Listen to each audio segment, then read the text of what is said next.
a stumble in the field back about Mauricio Guzman's Big place. crash in front of me, Paul. Yep, big crash going into one.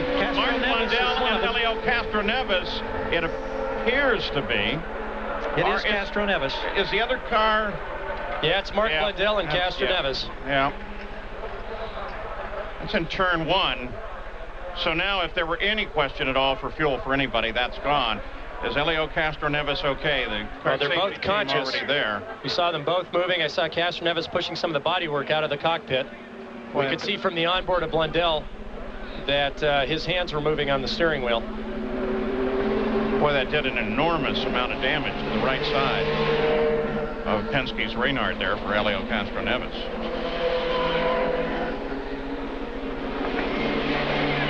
Oh, that's just a huge hit. That's a massive impact.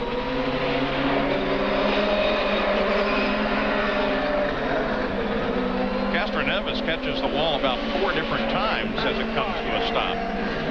Fortunately, most of it with the right side, but you hope that all the energy absorption isn't gone away. There's Castroneves, and he seems to be fully alert, not very happy. Limping just, is that a limp or just frustration?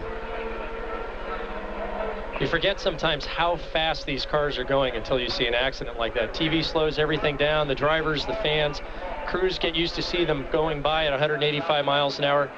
And then you see an accident like that and watch the pieces fly off the car, and you have a much better appreciation for the speed and the potential danger of driving these cars at those kinds of speeds around a 1-mile oval. Parker, there's another element of that you can add. Sometimes we take for granted all that energy, but the noise with that crash, even over our noise cancellation headsets with the program on in our ears, you could hear the huge boom that was right out here not more than 40 yards from where we are at the Penske pit when the initial contact went into the wall.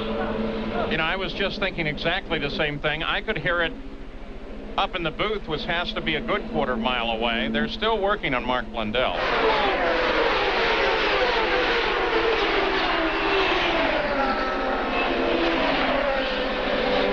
And let me tell you, things like that tire moving off down the course, it still is carrying a tremendous amount of energy. Hard safety team, that's Dr. Terry Trammell on the left. He's working on him. And Gary, you have Helio. Yes, indeed. A quick word before you get back to the safety center. Do you know what happened? And more importantly, how are you feeling right now? I'm fine. I thought that he would give me space because I already have a half a car. And when he closed it in, we have no way to go. So I tried to just to not hit him and just touching to make sure that nobody's spinning. But as soon as I touched the grass, I spin and hit him as well. So it's a shame. Well, we're happy that you're okay because that was a huge impact, and we wish you better fortune, obviously. Thank you. Look at it from Mark Blundell's point of view. Keep an eye on his hands there. That's where he got hit.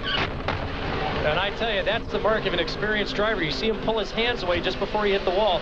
If he would have kept his thumbs wrapped around the wheel, his hands could have easily have broken or dislocated fingers and his wrists.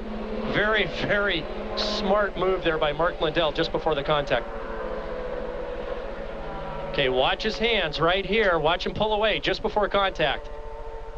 And I tell you, when you're traveling at that kind of speed at almost 300 feet a second, you have just tenths or even hundredths of a second to make that sort of judgment and reaction. Brilliant by Mark Blundell. Well, it appears that Mark is assisting his rescuers there as they try to get the collar around his neck. Remember, he was injured in a practice test at St. Louis last year that kept him out for some time. Let's hope that that hasn't been aggravated in this accident.